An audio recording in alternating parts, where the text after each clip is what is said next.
হযরত ইমাম গাজ্জালী রাহমাতুল্লাহ আলাইহি জগৎ বিখ্যাত ইমাম ছিলেন, ইলমে তাসাউফের জগতে সাগর বলল কম হবে। এত বড় ইমাম, ইরাকের জমিনে জিনার মাজার মোবারক রয়েছে। তিনি তিনার ছাত্রদেরকে লক্ষ্য করে বলছেন, বাবারা দুনিয়ার জমিনে যখন কোন মুসিবতের মধ্যে জড়িয়ে যাবে, কোন বালার মধ্যে যখন জড়িয়ে যাবে, কোন ঝামেলা অশান্তির মধ্যে জড়িয়ে যাবে, মনে রাখবে এই বালা মুসিবত আসার কারণটা হলো আমাদের দিল থেকে নবীর প্রেম কমেছে। শুনছেন? এজন্য আল্লাহ বালা দিচ্ছে। হযরত ইমাম গাজ্জালী হুজুর বলেছিলেন, এ আমার অনুসারীরা, ছাত্ররা, বাবারা, এর মূল কারণ হবে নবীর আদব প্রেম হৃদয় থেকে উঠে গেছে। এই জন্য আল্লাহর পক্ষ থেকে শাস্তি এসেছে, আল্লাহর পক্ষ থেকে সতর্ক করার জন্য এসেছে। যদি তোমরা এই মুসিবত থেকে বাঁচতে চাও, তাহলে তোমরা দুটো কাজ বেশি বেশি করে করো। নাম্বার 1 হলো নবীর উপরে মহব্বতের সঙ্গে আদবের সাথে বেশি বেশি করে দরুদ পড়া করো। দ্বিতীয় নম্বর হলো বেশি বেশি করে মহব্বত আদবের সাথে আমার নবী পাকের জীবনী পড়ো।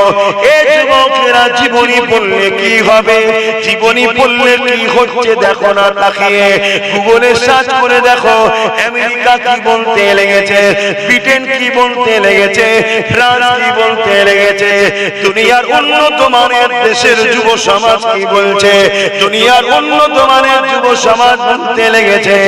আমাদের কাছে সব থেকে প্রিয় নাম হলো মুহাম্মাদুর রাসূল।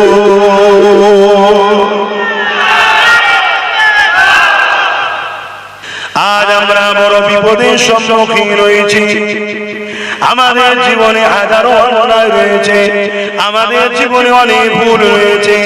এই জায়গা থেকে যদি আল্লাহ সাহায্য পেতে চায়, কামিয়াবি যদি হতে চায়, আল্লাহর পেয়ারাকে আমাদেরকে মহব্বত করতে হবে। এ যুবকেরা, তরুণীরা, বাপেরা, আমাদের রাসূলকে ফলো করতে হবে। কেন আল্লাহ পাক জানিয়ে দিয়েছে, মা কানা, আল্লাহ পাক জানিয়ে দিয়েছে, লাকাদ কানা লাকুম ফি রাসূলিল্লাহি উসওয়াতুন হাসানা। হে দুনিয়ার মানুষেরা, আমি আল্লাহ তোমাদের জন্য সবথেকে উত্তম মডেল করে মুহাম্মদ রাসূলকে পাঠিয়েছি। নামাজ পড়বে নবীকে দেখো, রোজা রাখবে নবীকে দেখো, হজ করবে নবীকে দেখো, সংসার করবে নবীকে দেখো। এক কথায় তোমার লাইফ স্টাইলটা কিভাবে হবে, দুনিয়ার অন্য কাউকে মডেল বানালে হবে না। তোমার জন্য একটাই মডেল, উসওয়াতুন মানে হচ্ছে মডেল, সেটা হলো মুহাম্মদ রাসূলুল্লাহ। এই তোমার ধর্মনীতি মুহাম্মদ রাসূলকে ফলো করে করতে হবে। তোমার সমাজনীতি, তোমার অর্থনীতি, তোমার সংসার নীতি, তোমার লাইফের প্রতিটা মুহূর্তে।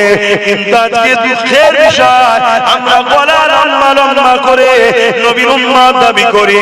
মসজিদে নবী আছে, মাদ্রাসায় নবী আছে, বাকি কোন জায়গাতে আমরা রাসূলুল্লাহকে ফলো করি না, কারবারও নবীকে অনুসরণ করি না, সংসার জীবনে নবীকে অনুসরণ করি না। অথচ আল্লাহ পাক জানিয়ে দিয়েছে, তোমার টোটাল লাইফটাতে আমার রাসূলুল্লাহকে ফলো করতে হবে। তোমার ধর্মনীতি, তোমার সমাজনীতি, তোমার এডুকেশন নীতি, তোমার সম্প্রীতি নীতি, তোমার মানব বন্ধন নীতি, এমনকি তোমার রাষ্ট্রনীতি বা রাজনীতি, এ তো মুহাম্মদ রাসূলকে মডেল বানাতে হবে। রাসূল ছাড়া অন্য কাউকে ফলো করে রাজনীতি করা, এটা উম্মতের জন্য ধ্বংসের কারণ ছাড়া কখনো নাজাত হতে পারে না। এবারে কারো প্রশ্ন জাগতে পারে, আমি তো গণতান্ত্রিক রাষ্ট্রে বাস করি, এই জায়গায় নবীকে কি করে মানব? ঢুকতে পারে না। এটা আমাদের শুধুমাত্র আমাদের মধ্যে শয়তানি অসুয়াশা ছাড়া কিছু নেই। যদি এই গণতান্ত্রিক দেশে চোরেদের নীতি চলতে পারে, খুনিদের নীতি চলতে পারে, লুটেরাদের নীতি চলতে পারে, রেপের নীতি চলতে পারে, সমাজ বিরোধী নীতি চলতে পারে, সব নীতি যদি চলতে পারে, সর্বকালের সর্বশ্রেষ্ঠ সুলতান দোনো জাহানের বাদশাহ মুহাম্মদ রাসূলের নীতি চলবে না কেন? এটা তো আমাদের দুর্বলতা। আমার নবী কি নীতি শিখিয়েছে? আমার নবী যখন মক্কা থেকে ইয়াসরিব মদিনায় চলে গেলেন, মদিনায় গিয়ে নবী রাষ্ট্র কায়েম করলেন। একটু সংক্ষেপে বলছি, জেনে রাখা দরকার। কারণ আজ আমাদের মধ্যে একদল মুসলিম সেজে মুনাফিক ঢুকেছে। খারাপ নিলে হবে না, হাকিকাত। হযরত সালাউদ্দিন আইয়ুবী নাম শুনেছেন? কথা বলছেন না তো? 3000 আলেমকে কতল করেছিল। কত? জোরে বলবেন না?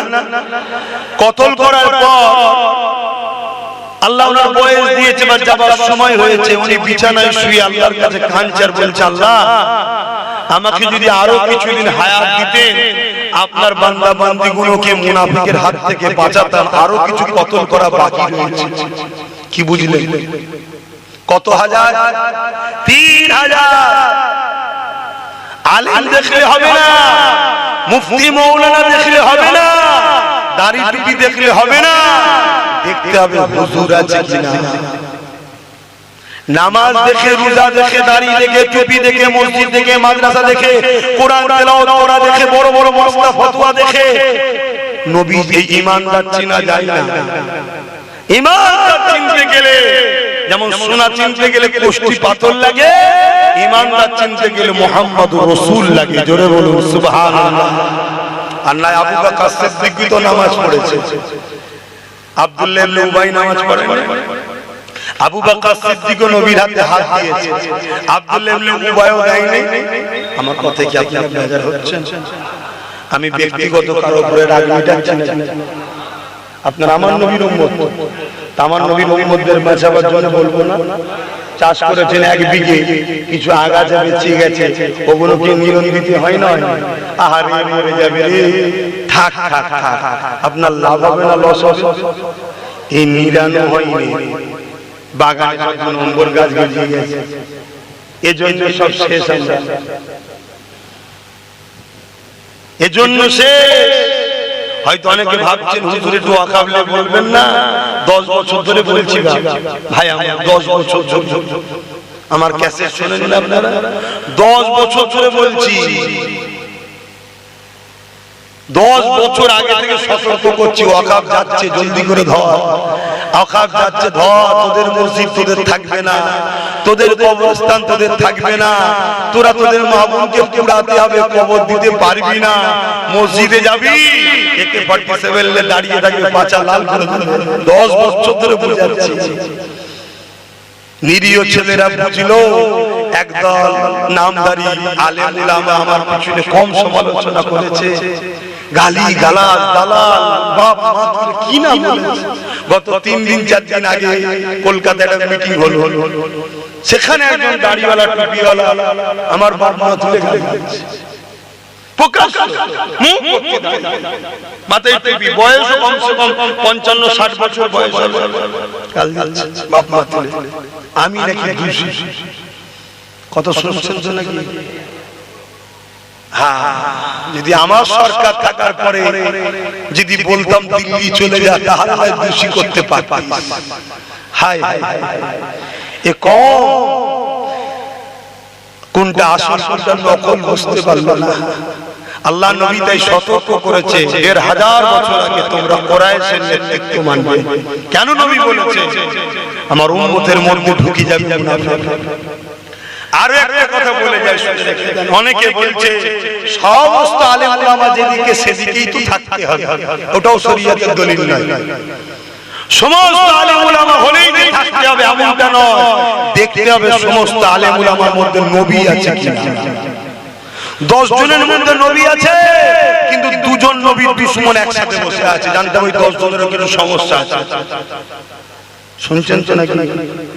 আমরা মাকে কুরবানি করতে পারি, বাপকে কুরবানি করতে পারি, সব কিছু ত্যাগ স্বীকার করতে পারি, গুস্তাখে রাসূলের সঙ্গে চিয়ার করতে পারি না।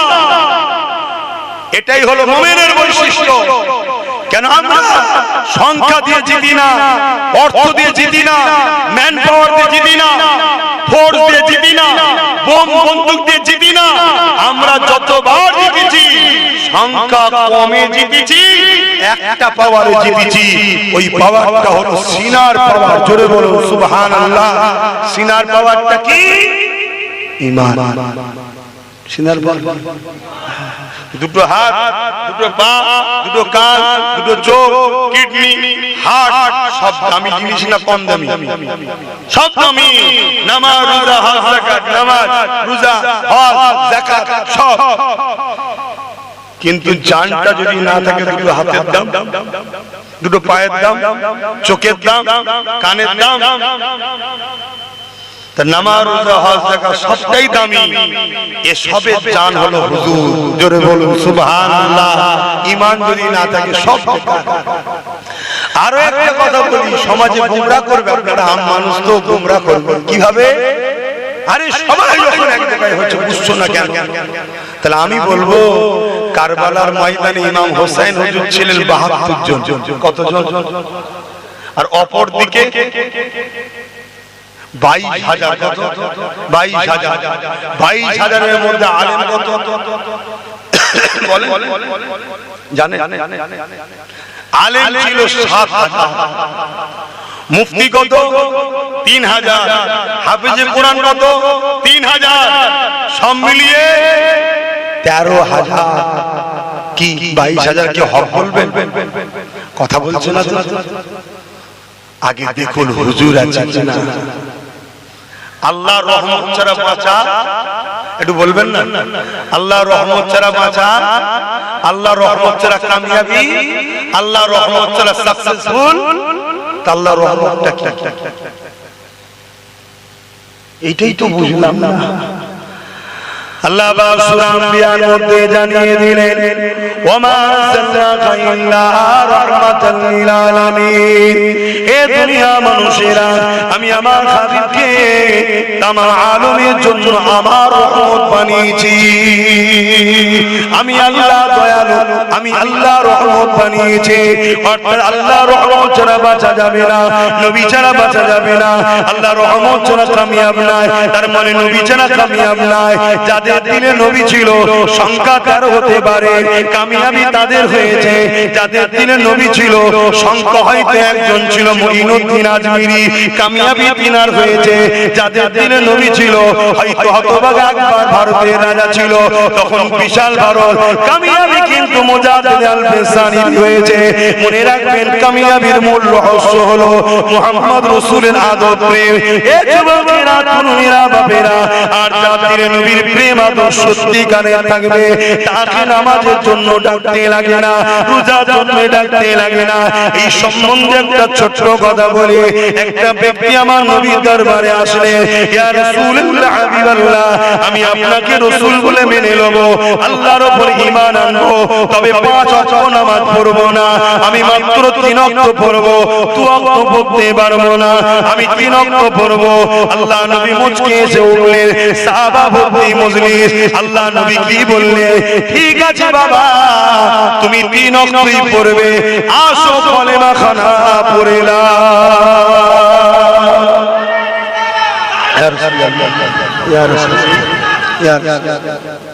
তাহলে কত রেকাত করতে হবে? ঠিক আছে পড়বে। এখন এই মশলা যদি কোনো হুজুর দেয়, তাহলে জানতে হুজুর ভণ্ড।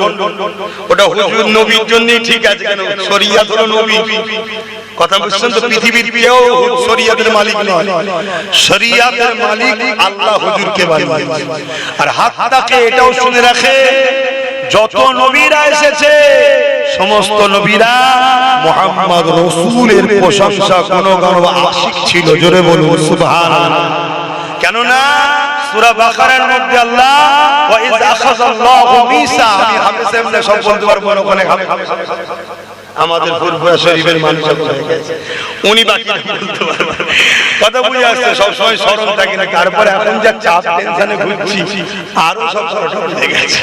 তো যাই হোক, আল্লাহ মিশাক দিয়েছিলেন সমস্ত নবীদের থেকে সূরা বাকারার মধ্যে যে আমি একজনকে পাঠাবো। সমস্ত নবীদের বলছে তোমাদেরকে আমি কিতাব দেবো, হিকমত দেবো, সম্মানিত করব, তোমরা আমার মনোনীত রাসূল হবে, কিন্তু আমি একজনকে পাঠাবো যিনি আমার হাবিব হবে, বন্ধু হবে। নবীদেরকে কি বলছে শোনেন, তুমি আমি কোথাকারের কে? আব্বাস সিদ্দিকী কে দেখে যা দাদা হুজুরের আওলাদ, নবীদেরকে বলছে দাদা হুজুরের আওলাদ দেখাচ্ছে। নবীদেরকে বলছে আমি যখন পাঠাবো আমার বন্ধুকে, তোমরা তোমাদের সব কিতাব হিকমত সব রেখে দিয়ে নেতৃত্ব ছেড়ে দিয়ে সিংহাসন গদি থেকে ছেড়ে আমার বন্ধুকে রাসূল বলে মেনে নিয়ে তার নেতৃত্বে তার গোলামি করবে। কি বলবো শুনছেন? রূহের জগতে মিশাক লিখছে আল্লাহ, শুধু সেখানে নবীরা আছে, আলাদা রূহ নেই, সব ভিআইপি নবী রাসূলদের। সমস্ত নবী রাসূলরা বলেছিলেন ক্বালা নাম, জি আল্লাহ আমরা স্বীকার করছি এবং তিনার উপরে ঈমান আনছি। আল্লাহ বললেন তোমাদের এই কথার উপরে আমি আল্লাহ সাক্ষী রইলাম। জোরে বলুন সুবহানাল্লাহ। যখন এই মিশাক লিয়া হয়ে গেল, একটা নূর এসে সমস্ত নবীদের রূহকে যেমন মেঘলা ছায়া করে মাথার উপরে, এভাবে পুরো ঢেকে ফেললো। নবী আলাইহিস সালাম যে রূহ বলতে লেগেছেন আল্লাহ এই রূহ কার, এই নূরটা কিসের? আল্লাহ বললেন জিনার উপরে তোমরা ঈমান আনলে ইনি হলো আমার সেই মাহবুব পিয়ারা মুহাম্মদ রাসূল। জোরে বলুন সুবহানাল্লাহ। আজকে সেই নবী আমাদের দিলে কোন? পুরো পৃথিবী অবাক হয়ে দেখতে লেগেছে, পুরো পৃথিবী রিসার্চ করে দেখতে লেগেছে। পাওয়ার আমাদের হাতে, মিসাইল আমাদের হাতে, বোম বন্দুক আমাদের হাতে, রাজ ক্ষমতা আমাদের হাতে, তারপর মুস্তাফার গোলামগুলোকে মিটানো যায় না। একদিক থেকে মিটায় আর একদিকে কোটি কোটি বেড়ে যায়। এ যুবকেরা, তরুণেরা, এই যে আজকে আমাদের অকাপকে লুটে নেওয়া হলো, ইসলামকে মুছার একটা ষড়যন্ত্র, মুসলমানকে মিটিয়ে দিবার একটা ষড়যন্ত্র। এই ষড়যন্ত্র নতুন নয়, এর আগে অনেকবার হয়েছে। যেমন হালাকু খান ষড়যন্ত্র করেছিল, ইসলাম ও মুসলমানকে পৃথিবীর জমিন থেকে মুছে দিবার প্ল্যান করেছিল। এমন করে মিশরের জমিনে হালাকু খান হামলা করেছিল। ওই হামলাতে এত মুসলমানকে মেরেছিল, মুসলমান নরনারীদের মাথার খুলি দিয়ে কল্লা দিয়ে বিশাল বিশাল রাজপ্রাসাদ তৈরি করেছিল। তথাপি আজকে হালাকু খান মিটে গেছে, তার আওলাদ তার বংশধরের কোনো পরিচয় নাই। কিন্তু আমিনা লালের গোলাম পৃথিবীতে 250 কোটি রয়ে গেছে। তারপরে চেঙ্গিস খান নাম শুনেছেন না? ইরাকে হামলা করেছিল বাগদাদ। পুরো বাগদাদের লাইব্রেরি, বাগদাদের মাদ্রাসা সব আগুন দিয়ে পুড়িয়ে ছারখার করেছে। 1 লক্ষের উপরে উলামাকে হত্যা করেছে, 1 কোটির উপরে মুসলমানকে কতল করেছে চেঙ্গিস খান। তাহলে কি বড় ত্রাস করেছে বুঝতে পারছেন? এরপরও চেঙ্গিস খান মিটে গেছে, কিন্তু আল্লাহ শুকর দ্বীন ইসলামকে মিটাতে পারেনি এবং অনুসারীকেও মিটাতে পারেনি। জোরে বলুন সুবহানাল্লাহ। এটা তো তারা ভাবছে, এটা তো রিসার্চ করছে, কি করে সম্ভব? বদরে 1000 জনের হাতে অস্ত্র, 1000 জনের হাতে তীর, 1000 জনের হাতে ঢাল তরোয়াল, আর 313 জন তারা খালি হাতে। যেমন আজ আমরা দেখছি সোশ্যাল মিডিয়ায় মানুষ লুঙ্গি শাড়ি কম্বল বিতরণ করতো, এখন সব অস্ত্র বিতরণ হচ্ছে। দেখেছেন না? দেখেন, কথা বলছেন না? হ্যাঁ, তো অস্ত্র রাখে থাকে যা, যা থাকে থাকে যা। সেদিনও অস্ত্র আমাদের হাতে ছিল না, আজকেরও প্রয়োজন নয়। কিন্তু মনে রাখবে, সেদিন বদরে বিজয় হয়েছিল, তাদের দিলে হুজুর ছিল। সুবহানাল্লাহ। আজকে আমাদের পরাজিতর কারণ আমাদের দিলে হুজুর নাই। আমরা হুজুরের জুতা মুবারক বলতে লজ্জা লাগে। হুজুরের জুতা মুবারক বললে আবার টনকিটকিরি মারা হয়। আরে গাইয়া পিজ্জাটাকে ধরে এনেছি, জুতোকে আবার মুবারক বলছে। বড় বড় স্কলার, বড় বড় তাফসীরকার, বড় বড় পণ্ডিত, মুহাম্মদ সাহেব, মুহাম্মদ রাসূল বলতে ওদের বুকের ব্যথা হয়। সাহেব আলাদা জিনিস, সাহেব তো তুমিও আমিও সব সাহেব, কিন্তু রাসূল তুমি আমি সাহেব তো নরমাল ব্যাপার, রাসূল হলো ভিআইপি ব্যাপার। জোরে বলুন সুবহানাল্লাহ। এই সমাজে চলছে না চলে না বলুন? হ্যাঁ, স্ট্যান্ডার্ড হচ্ছে, স্ট্যান্ডার্ড। আমরা যখন বলি তখন বলে ফকির মানুষ, ইরাম বলি সাহেব মানুষ, ইলম কালাম তো নেই, ওই বাপ দাদার বাগানে করে খাচ্ছে, কি না ক্রিটিসাইজ করে। তবে এতটুকু বলতে পারি, হ্যাঁ তোমাদের কাছে হয়তো পারিশ্রম দিক অস্বীকার করছি না, কেন অন্য কোনো ধান্দা কারবার নেই, কথা বুঝে আসছে না? নাই, কিন্তু আল্লাহ শপথ তোমাদেরকে হুজুরের সঙ্গে জুড়ার চেষ্টা করি, বেঈমান তো বানাই না। তাই বলে যাচ্ছি, সামনে যেদিন আসছে, এই দিনে বিজয় হতে গেলে সর্বপ্রথম যে কাজটা হলো সিনার পাওয়ারটাকে মজবুত করো। কেন কোরআন বলে দিচ্ছে, হযরত মুসা আলাইহিস সালাম যখন ফিরাউনের কাছে আল্লাহ যেতে বললেন, মুসা নবী বলেন, আল্লাহ আমি আর আমার ভাই হারুন ছাড়া তো কেউ নেই আমার সাথে, আলাইহিস সালাম কেউ তো নাই, আপনি যেতে বলছেন যাব, তবে আপনার কাছে দোয়া চাই, আমার দোয়া কবুল করেন। আল্লাহ বললেন কি চাও? আল্লাহ আমার সিনাতে পাওয়ার দেন। জোরে বলুন সুবহানাল্লাহ। মুসা নবী চলে গেলেন, কামিয়াবি হলেন। জোরে বলুন সুবহানাল্লাহ। বাগদাদের বুকে 850 বছর আগে একজন চলে গেছে,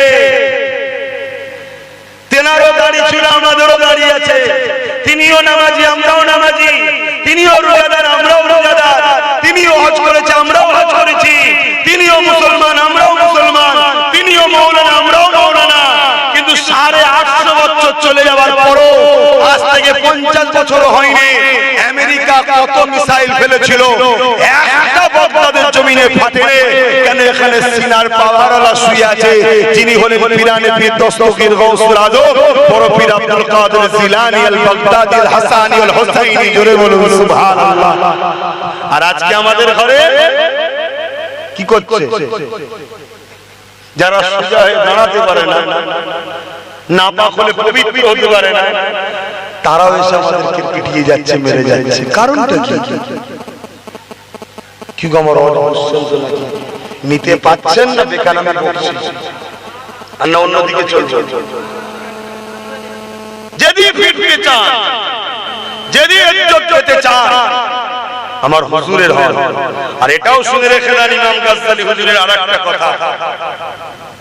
ইমামে গাজ্জালী হুজুর ছাত্রদেরকে পড়াচ্ছেন আর বলছেন, শোনো বাবারা, যদি সমাজের দিকে আমার নবীর শান মর্যাদাকে খাটো করা হয়, আর উম্মত যদি সে ব্যাপারে প্রতিরোধ প্রতিবাদ তাদেরকে না রোকে, উম্মত যদি চুপ থাকে, খামোশ থাকে, মনে রেখে দেবে, তার মানে ওই উম্মতের বেটিরা বাজারে নিলামে উঠবে।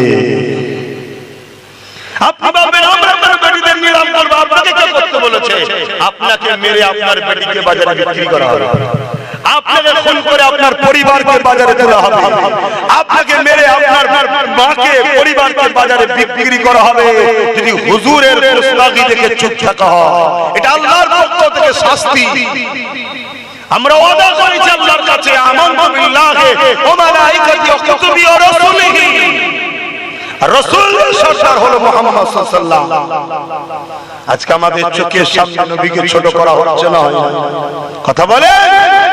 আরে প্যান্ট শার্ট পরা দাড়ি চাচা অন্য ধর্মে, সে অপরাধ করছে, তারও যেমন কন্ডেম করা দরকার, কিন্তু দাড়ি টুপি দিয়ে মাওলানা বক্তা মুফতি সেজে আমার নবীকেও ছোট করছে না, করে না। এমনও সমাজে কথা জানা শোনা যায় যে আমার নবীরও ভুল ছিল, নাউজুবিল্লাহ বলবেন না, মানে এটাও আমরা জানি না কোন জায়গায় নাউজুবিল্লাহ বলতে হয়, কোন জায়গায় সুবহানাল্লাহ, কোন জায়গায় আলহামদুলিল্লাহ, এটাও জানি না। হায় আমরা কোথায় চলে গেলাম? এই উম্মতেরই একটা উম্মত, সালাউদ্দিন আইয়ুবী তার নাম, বয়সটা 7 বছর। কত? 7 বছর। বাজারে গেছে চাচার সাথে, মন দিয়ে শুনে, এই উম্মতেরই আমরা যে উম্মত, বয়স 7 বছর বা 9 বছর, কি দেবে, আমি 9 বছরটা ধরলাম, যাও বাজারে গেছে, কি কিনতে? মসজিদের মেহরাব। ওই সময়ে ফার্নিচার মিস্ত্রি, যেটা বুঝবেন আপনারা, খুব সুন্দর কারিকার্য একটা ফার্নিচার তৈরি করেছে, যাকে দূর দূর দেশ থেকে লোক দেখতে এসেছে, এত সুন্দর বানিয়েছে। এই 9 বছরের বাচ্চা সালাউদ্দিন চাচার সাথে গিয়ে বলছে দোকানদারকে, চাচাকে বলছে, চাচা এই মেহরাবটা পছন্দ হয়েছে, এটাকে কিনে নিয়ে চলুন আমাদের মসজিদে রাখবো।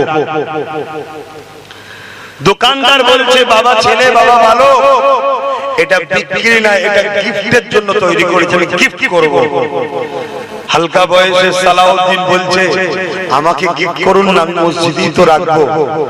দোকানদার চোখ ভরা পানি নিয়ে বলেছে, এটা কাকে গিফট করব, এটা আমি তৈরি করেছি মসজিদে আকসাতে লাগাবো বলে। জোরে বলুন সুবহানাল্লাহ। তখন মসজিদে আকসা কাদের দখলে? সেলিবিয়াদের দখলে। মসজিদে আকসার একটা গুরুত্ব আছে, আপনারা জানেন কি জানেন না, বরকত। মসজিদে আকসা যার কবজায় থেকে পৃথিবীতে তারা রাজ করে। এই মসজিদে আকসাকে আল্লাহ বারবার মুসলমান ও ইসলামের হাতে দিয়েছে। যখনই মসজিদে আকসার চতুর্দিকে মুসলমান যারা থাকে, আস্তে আস্তে পাপাচারে, লোভ লালসায় জড়িয়েছে, হিংসা জুলুমে জড়িয়েছে, তখনই জালি হুকুমাতদের পেটিয়ে তাদের হাত থেকে কেড়ে নিয়েছে। আবার তাদের মধ্যে গুটি কতক যারা ছিল, তারা তওবা করে কাটাকাটি করেছে, আবার ইমানদার লিডার পাঠিয়ে তাদের নেতৃত্বে আবার মসজিদ আকসাকে আল্লাহ উদ্ধার করিয়েছে। জোরে বলুন সুবহানাল্লাহ। কখনো সুলাইমান নবী, কখনো দাউদ নবী, কখনো ইউসুফ বিন নূহ আলাইহিস সালামের নেতৃত্বে, কখনো ফারুক আজমের নেতৃত্বে, আর একবার এই 9 বছরের বালক সালাউদ্দিন আইবি তখন সেলিবিয়ারা দখল করে রেখেছিল মসজিদ আকসাকে।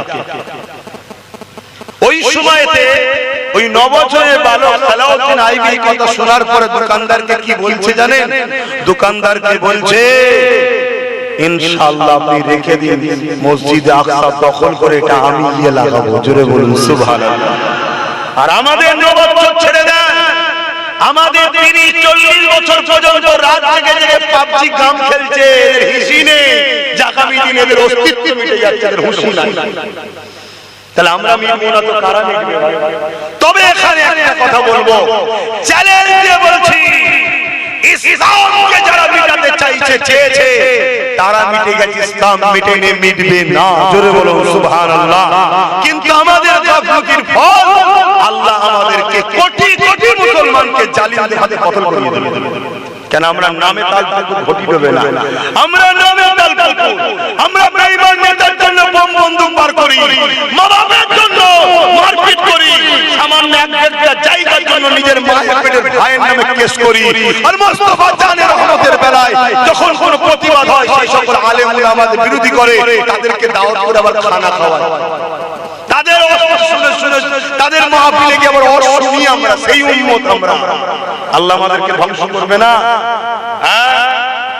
কি গো, আমার মাথায় বেজার হচ্ছে? কারো ধারণা যেতে পারে? দেখুন, বলুন, লাইন ঘুরিয়ে দিচ্ছি, অসুবিধা নেই। হ্যাঁ, আরে অনেকে বলে আমি নামাজ পড়ি তো, আমি রোজা রাখি তো, আমি তো হজ করি, আমার মুখে দাঁড়িয়ে আছে, আমি আলেম, আমি মুফতি, আমি কোরআন তেলাওয়াত করি। আপনি জানেন না 72টা দলে নামাজ থাকবে, রোজা থাকবে, দাড়ি থাকবে, টুপি থাকবে, নবী বলছে তারপরেও জাহান্নামে যাবে? জানেন না? সাহাবারা জিজ্ঞেস করছেন, হুজুর কারণ কি? আল্লাহ নবী বললেন, তাদের অন্তরে আমি নবী আমার হাইয়া থাকবে না, আদব থাকবে না, তারা আমার উপরে বুকস রাখবে, গুস্তাখি রাখবে, তারা আমাকে খুলে খুলে উম্মতকে শিখাতে চাইবে না। প্রত্যেকটা মহল্লা, মসজিদে, ওয়াজে, প্রতিটা খানকাতে, মাদ্রাসাতে আমার মনে হয় প্রত্যেককে নবী খুলে খুলে শোনানো দরকার। কারণ নবী হলো প্রকৃত কোরআনের বাস্তব। জোরে বলুন সুবহানাল্লাহ। আম্মা জানা আয়েশা সিদ্দিকা রাদিয়াল্লাহু তাআলা আনহাকে সাহাবারা জিজ্ঞেস করছেন, হুজুর আমাদের নবী কেমন ছিলেন? মন দিয়ে শুনছেন? সাহাবা হুজুররা বলছে আমাদের নবী কেমন ছিলেন?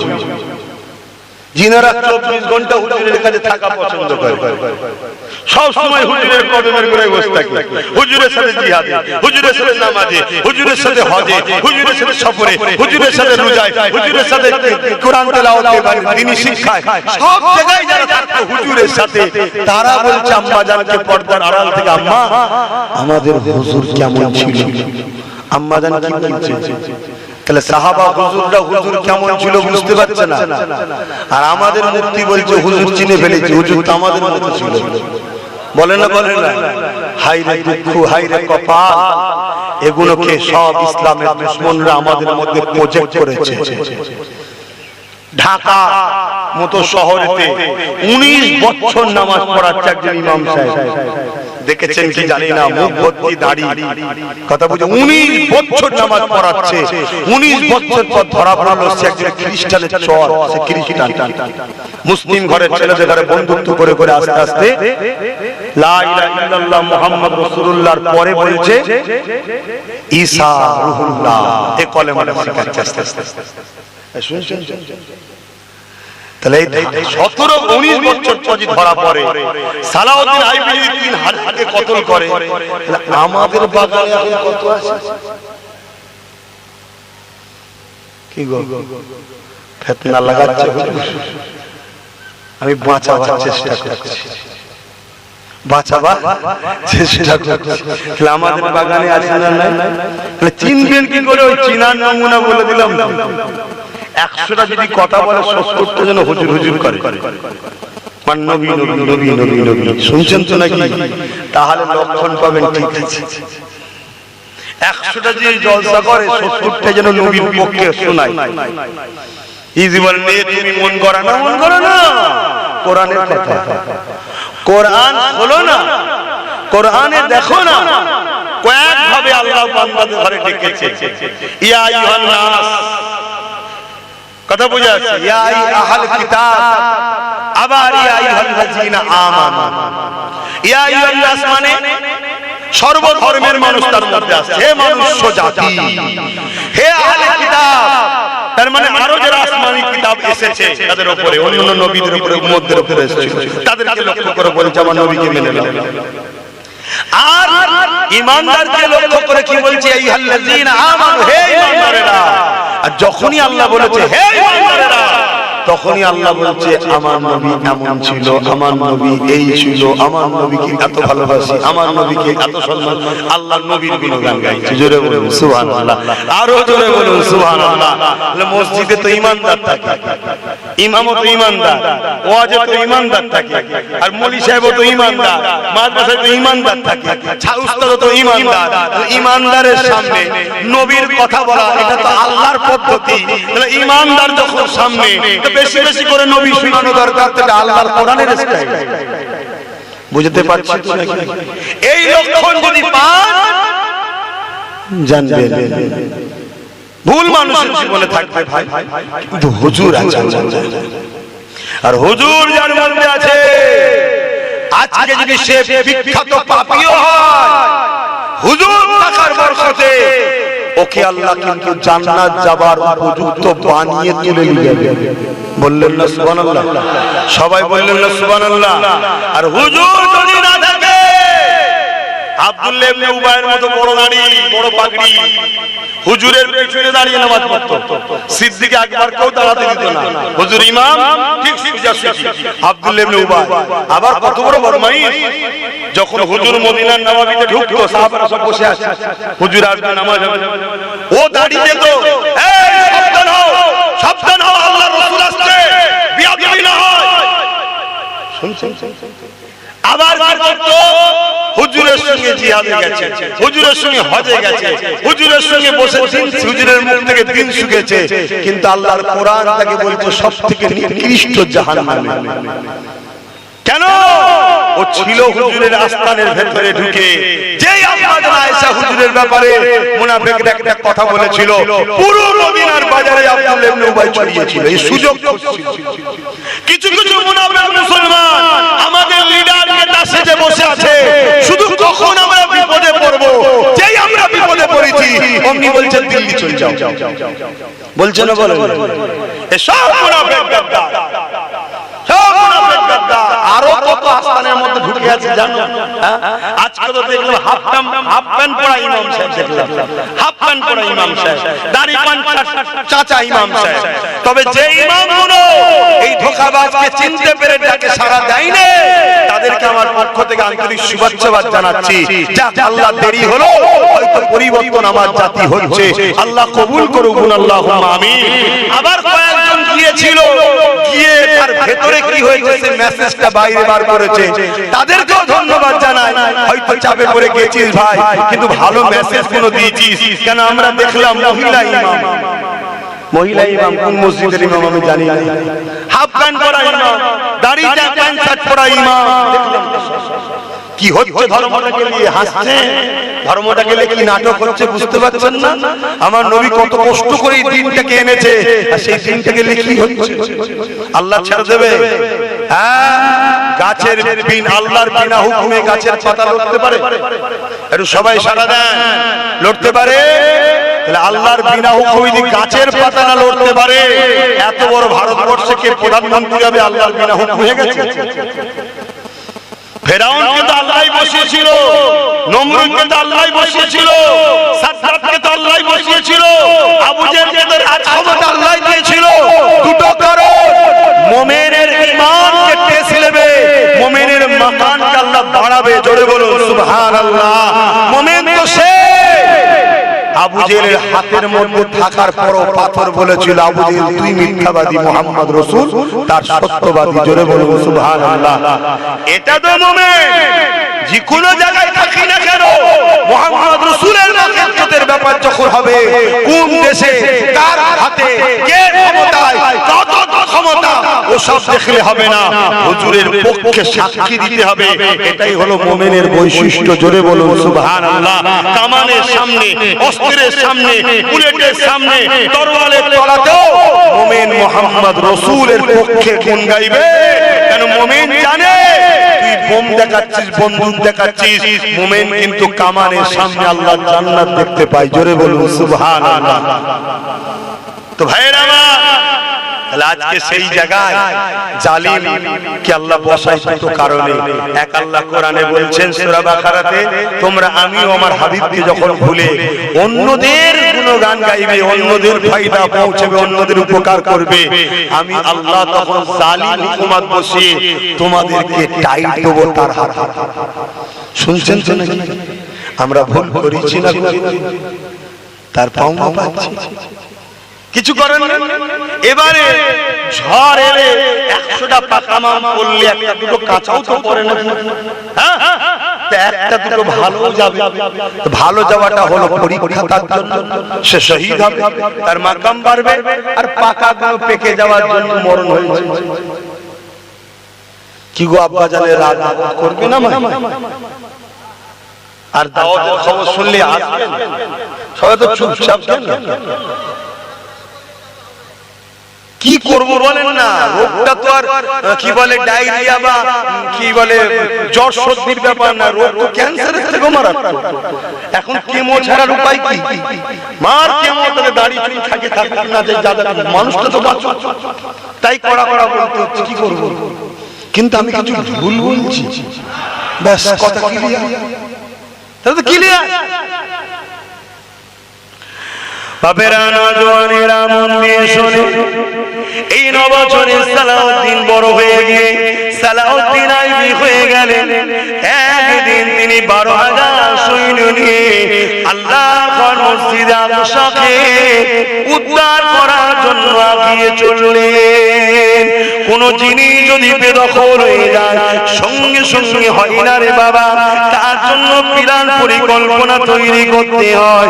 তাই আমাদের প্ল্যান পরিকল্পনা তৈরি করতে হবে। যেমন কাবা শরীফটা দখল করে নিয়েছিল, আমার নবী পাক প্ল্যান পরিকল্পনা তৈরি করে আবার এই কাবা জমিনে ফিরে এলো। একটা কাউকে চড় মারতে হয়নি। পৃথিবীর ইতিহাসে এই বিজয় দ্বিতীয় দেখাতে পারবেন না, যেটা আমার রাসূলুল্লাহ রাহমাতুল লিল আলামিন আল্লাহর কাবা বিজয় করেছিল। একটা কাউকে চড় মারতে হয়নি, দয়া মমতা আখলাক দেখিয়ে আল্লাহ নবী বিজয় করে নিয়েছিল। এই আমাদের তো নবীর আখলাক দেখাতে হবে, সেই আদর্শ দেখাতে হবে। ওই আদর্শ যদি মুসলমান দেখাতে পারো, আমাদের সমাজে যারা লাঞ্ছিত রয়েছে, আমাদের সমাজে যারা বঞ্চিত রয়েছে, আমাদের সমাজে যাদের উপরে জুলুম হয়, শুধু মুসলমানের উপরে জুলুম হয় না রে বাবা, আর অনেকের উপরে জুলুম হয়। যেমন আমার দেশেতে 100 কোটি মানুষ কম বেশি তারা গরিব, তাহলে আমরা রয়েছি তো 15 থেকে 20 কোটি, বাকি 80 কোটি গরিব কারা? তাদেরকে ভোগ করেছে কারা? তাদেরকে গরিব বানিয়েছে কারা? তাদেরকে লুটেছে কারা? কেন আমার দেশ তো গরিব নয়, আমার দেশ তো অর্ধেক পৃথিবীকে খাবার পৌঁছায়। আমার দেশে এত টাকা আছে, মাথা পিছু যদি দেওয়া যায় 100 কোটি লোককে পার বছরে 40 লক্ষ করে টাকা দেওয়া যাবে। এত টাকা থাকার পরও 100 কোটি লোক গরিব কম বেশি কি করে হলো? তাহলে কিছু লোক তারা লুটেছে, 10% নয় তারা লুটে আরো কোটি খরগপতি আরবপতি হয়েছে। তাহলে শুধু মুসলমান বেউজুতি নয়, আরো অনেক বেউজুতি রয়েছে, আরো অনেক গরিব রয়েছে, আরো অনেকের উপরে জুলুম হয়। এমনও জুলুম হয়, গরিবের ঘরের ছেলে কোরআন পিঠে বিয়ে করতে যাওয়ার জন্য উত্তরপ্রদেশের পিটিয়ে মেরে দেওয়া হয়েছে। উচ্চ বর্ণের পাত্রের হাত দেওয়ার জন্য তাকে পিটিয়ে মেরে দেওয়া হয়েছে। ধর্মস্থানে ঢোকার জন্য তাকে পিটিয়ে মেরে দেওয়া হয়েছে। কল থেকে পানি নেওয়ার জন্য তাকে পিটিয়ে মেরে দেওয়া হয়েছে। এই যুবকেরা, আমরা যদি প্রকৃত মুসলমান হতে পারি, প্রকৃত মুসলমানকে আল্লাহ নবী জানিয়ে দিলে যে খোদার করে খানা খাওয়াবে, যে অসহায়কে আশ্রয় দেবে, যে আল্লাহর সৃষ্টির পাশে দাঁড়াবে, আল্লাহ বা কিয়ামতের দিনে সে যখন বিপদে পড়ে যাবে, তার গুনাহকে চেপে দিয়ে আল্লাহ তাকে সেদিন সাহায্য করে জান্নাত দেবে।